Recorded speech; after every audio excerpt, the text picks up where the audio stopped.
Sorry about that.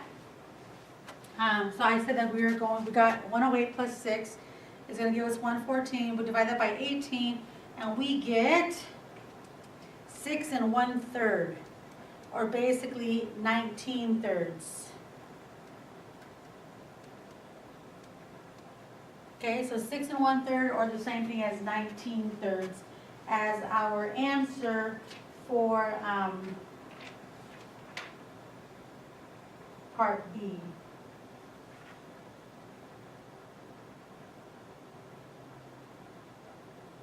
And I just realized that I did something wrong here. Oh my goodness. So the problem is right here with the VZ. VZ is the side from the bottom figure, and AF is the top figure. So we're going bottom, top, and then I went top, bottom. That's wrong. You should not do that. You got to go bottom, top, or top, bottom. You got to be consistent, and I wasn't consistent. So actually I should have put WY up here and CD down there, which would have made a big difference over here, because instead of having 9/6, we would have 6/9. That would have changed this guy here to a 9. I'm really sorry about this, but I will fix it for you here. And so instead of, we go 9 times 3y minus 1, so we're going to get 27y minus 9 equals 12 times 6 is going to be, now I'm afraid to get it wrong here, 72. But let's make sure. Yep, 72. We're going to add 9 to that. And then you're going to get 27y equals 72 plus 9 is 81. When we divide both sides by 27, y equals 3, a much better number. And so again, sorry about that, and sorry about the cutoff there. We do have one more example for you after you do this do-it-yourself question. And that's this guy here.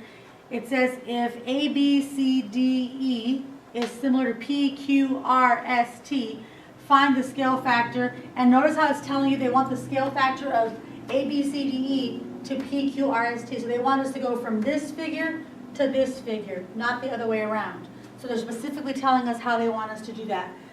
So to do that, we're just going to go from, we know that we have AB is 8. So AB corresponds here to PQ. And PQ is here, but it's not labeled. However, we do know that PQ and RS, because, nope, we don't have that side either. So we can't base it off of 8, so now we're going to try maybe the 4. So we're going to say, so we couldn't do the 8 because we don't know what this segment is, but we also know that this is 4, so we're going to go with CD. And again, I look here, and CD is right here. It's the 3rd and 4th letter. So that means we're going to go to the 3rd and 4th letter, which is RS. So if CD is 4 and RS is 3, then that means that the scale factor will be 4/3. It'll go from 4 to 3. So the scale factor for this problem is 4/3, 4 to 3. Okay? So after that, it says find the scale factor and the perimeter of each polygon. So hold on, rewind. How do we find the perimeter? Well, we actually have a theorem in your book about perimeters of polygons, and it turns out that the perimeter of a polygon is this, the ratio of the perimeters of a polygon is the same as the ratio of the sides of the polygon. Okay? So if two polygons are similar, then their perimeters are proportional to the scale factor between them. So that sounds kind of complicated, right? But basically, we already know that when two figures are similar, their sides are proportional. So their sides have a scale factor of 4 to 3 in this case. So the perimeter of this figure will also have the same ratio as the scale factor. So, okay, we know right now, based on this diagram, so I'm going to show you how that applies. We know that these are congruent. This is 8, this is 8. and this is 4, and that's 4, because they're also marked congruent, and this is 6. We don't have enough information for this figure, but we can use this figure to figure out our answer. Okay, so what we're going to do is say, the perimeter means just add up all the sides. So we're going to go 8 plus 4 plus 6 plus 4. I'm just adding them all the way around. 8, 8, 4, 6, 4. So we add those up, and we get 6 and 4 is 10, and 8 and 8 is 16, and 16 and 4 is 20, and 20 plus 10 is 30. So the perimeter of the first figure is 30. So what we know is that the perimeter of the two similar polygons will have the same ratio as the ratio of the sides, which we know is 4 to 3.